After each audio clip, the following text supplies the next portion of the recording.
What does it mean to belong? Are we citizens of the world, bound by shared humanity, or are we defined by the borders of our homelands? These questions, as ancient as human civilization itself, have shaped the way we think, act, and govern. Today, the debate between globalism and nationalism stands as one of the defining challenges of our time. To approach this, we must look to nature, which reveals a great truth. It unites all things into a harmonious whole. The river flows into the sea, the forests breathe for the air, and the sun rises for all. Nature recognizes no borders, no divisions.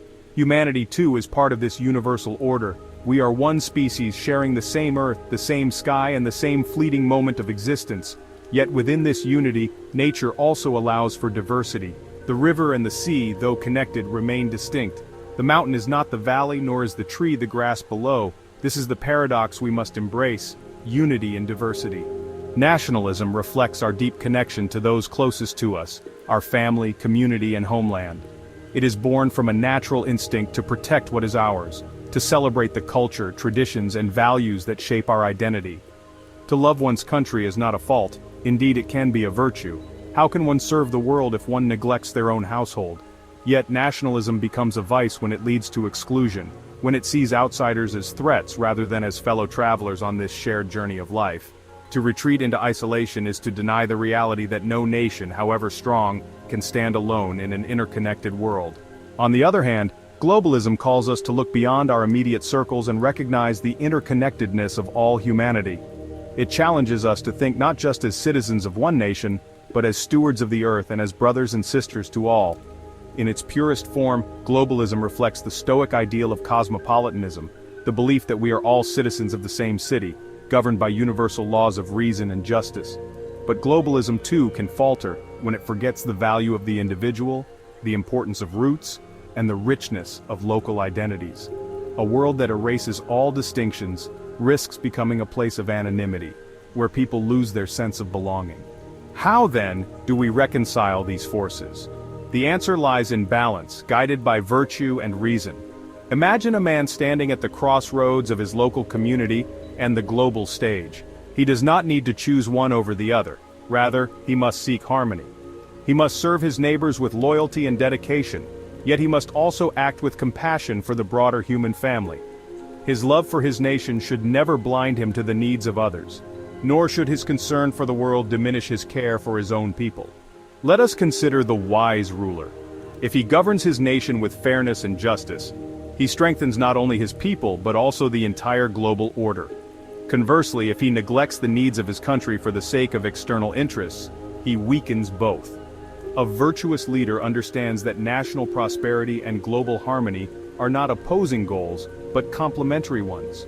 When nations cooperate for the common good, they create a world where everyone can thrive.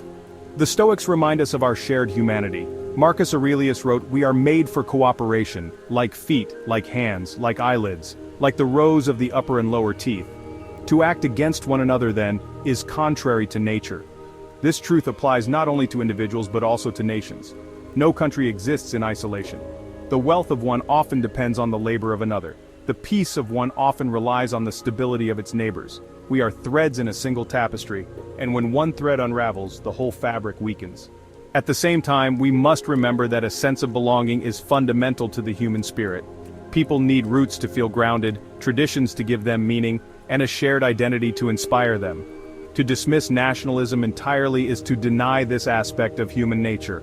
The challenge is to ensure that our love for our own does not eclipse our duty to others. It is a delicate balance, but one that can be achieved through the cultivation of virtue. So what can we do as individuals? Begin by practicing justice in your immediate circles. Treat those within your community with fairness and compassion, but do not let your care stop there.